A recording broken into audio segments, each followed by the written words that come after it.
Sonra gedəm. Uşaqlarımızı məktəbə, bağçaya yollaya bilmirik. Özümüz işə çıxa bilmirik. Hər tezdən palçığın içindəyik. Xahiş edirəm ki, acil qurumlar gəlsin bizə köməklik eləsinlər. Sakinlər heç müraciət eləyirmi rəsmi olaraq? Keçən dəfə gəlmişdilər, baxdılar, dedilər düzəldəcəyik. Ancaq gəldilər, getdilər, düzəltmədilər.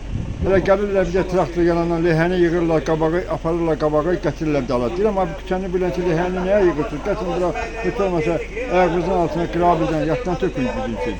Bütün də yolu çıxa bilək qırağa, marşruta minə bilək, asfaltın qırağında şəhərlər getmək istəyirik, gedə bilmirik, qalmış bu əlatsız. Kanalizasiya prosesi bitibmi yoxsa? Yox, bitib qutarıb bura, üstünə tökmürlər. Oradan qutarıb, gətirsinlər, bu qazıqları yerə töksünlər bir arıq, biz keçinək. Gətirirlər, üç maşın yalandan gətirirlər, qoğuşun arasına, küçə aralarla tökdülər yalandan. O da basıldıqları yerdə çıxdı getdi. Başlı yerin altına çıxdı getdi. Belə şey olar, biz neynəyək, aidiyyəti qurumlara xahiş edirik bazı, bizə köməkli edin.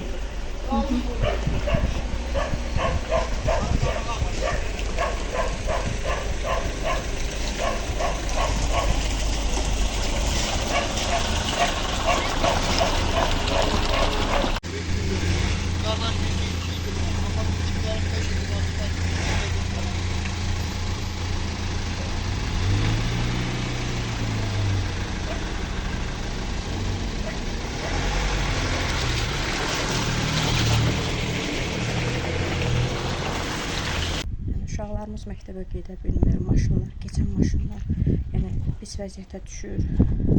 Biz buradan asfalta çıxana qədər 2 ayaqqabı dəyişdiririk. Yəni hətta gələn belə qonaqlardan artıq utanırıq. Yəni xahiş edirik, qazıntıları artıq son qoyulsun. Yəni bilinsin ki, bunun sonu nə vaxt olacaq. Yəni ən azından heç olmasa yollarımız bərpa olunsun.